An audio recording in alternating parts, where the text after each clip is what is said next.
Olá, hoje é terça-feira, 25 de janeiro de 2022. Eu sou Philipp Feminen e esta é a segunda edição do dia do Boletim de Notícias da DW Brasil. Confira nesta edição. FMI projeta crescimento quase nulo do Brasil em 2022. Tribunal na Alemanha prorroga processo civil sobre Brumadinho.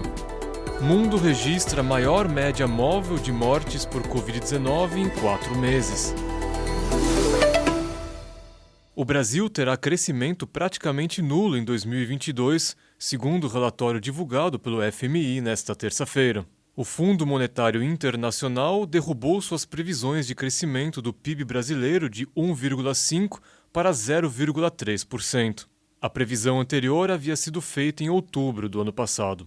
O Brasil sofreu a pior queda proporcional entre 15 grandes economias que tiveram suas métricas revistas pelo FMI, entre elas as economias de China, Estados Unidos e Índia. O Brasil foi o único a ficar abaixo da taxa de 1% de crescimento em 2022. O FMI baixou também sua expectativa de crescimento para a América Latina. A região deve crescer 2,4% em 2022, uma queda de 0,6 pontos percentuais, mas ainda um índice 8 vezes maior do que o do Brasil. Um tribunal na Alemanha prorrogou nesta terça-feira a duração do processo civil sobre o rompimento da barragem de Brumadinho. O motivo se dá pela ampliação da ação movida contra a empresa alemã de inspeções e certificações TÜV Süd.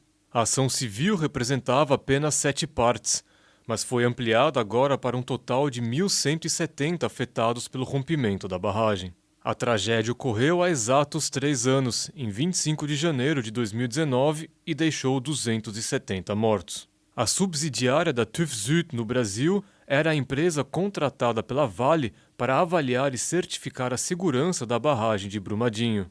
A empresa emitiu certificados atestando que a barragem era estável em junho e setembro de 2018, poucos meses antes da tragédia. Documentos levantados pela Polícia Federal e pelo Ministério Público apontam que funcionários da TÜV Süd estavam cientes do baixo nível de segurança da barragem, mas sofriam pressão da Vale para emitir a certificação. A TÜV Süd afirma que os atestados de estabilidade da barragem foram emitidos em conformidade com as normas brasileiras. A empresa alemã alega não ter responsabilidade jurídica pela tragédia. O primeiro-ministro do Reino Unido, Boris Johnson, voltou a ser alvo de polêmica nesta terça-feira e novamente por conta de uma festa na residência oficial. A imprensa britânica divulgou que Johnson participou de uma festa surpresa de seu aniversário em junho de 2020. Na época, o Reino Unido estava em lockdown imposto pelo próprio governo. Cerca de 30 pessoas participaram da festa em Downing Street. A festa de aniversário é a mais recente de uma série de acusações contra Boris Johnson. Após recentes notícias sobre outros eventos na residência oficial, Johnson se viu obrigado a pedir desculpas pessoalmente à Rainha Elizabeth II e foi obrigado também a admitir a realização dos eventos perante o parlamento britânico. A Polícia Metropolitana de Londres comunicou nesta terça-feira que vai investigar a série de eventos realizados na residência oficial do primeiro-ministro.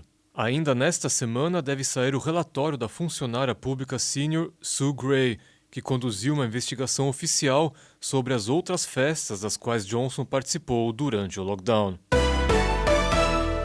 O mundo registrou a maior média móvel de mortes por Covid-19 dos últimos 4 meses. Com base na média calculada dos últimos 7 dias, foram 8.209 óbitos. O número é o maior desde 24 de setembro, quando a média móvel de mortes em 7 dias foi de 8.358. Os dados são de uma plataforma alimentada pela Universidade de Oxford. Entre os continentes, a América do Norte apresenta a pior situação atual, com média de 4,1 mortes por cada milhão de habitantes. A Europa segue logo abaixo com 3,9 mortes. E a América do Sul segue em terceiro com 2 mortes para cada milhão de pessoas. Somando o mundo inteiro, a média móvel está em 1 morte por cada milhão de habitantes. A Rússia incluiu o ativista e líder oposicionista Alexei Navalny numa lista de terroristas e extremistas. Esta lista inclui também grupos extremistas como o Talibã e o Estado Islâmico. Navalny e 8 de seus aliados foram adicionados à lista pelo Serviço Federal de Monitoramento Financeiro da Rússia. A lei russa determina o congelamento das contas bancárias daqueles presentes nesta lista. Navalny está preso há pouco mais de um ano. O líder oposicionista foi detido após retornar da Alemanha, onde havia passado 5 meses se recuperando de um envenenamento com agente nervoso Novichok. Navalny foi condenado a 2 anos e meio de prisão por violar as condições de sua liberdade condicional relacionada a uma sentença por fraude proferida em 2014. A detenção de Navalny gerou imensos protestos na Rússia no ano passado. Mais notícias você encontra no nosso site. Acesse dw.com/Brasil.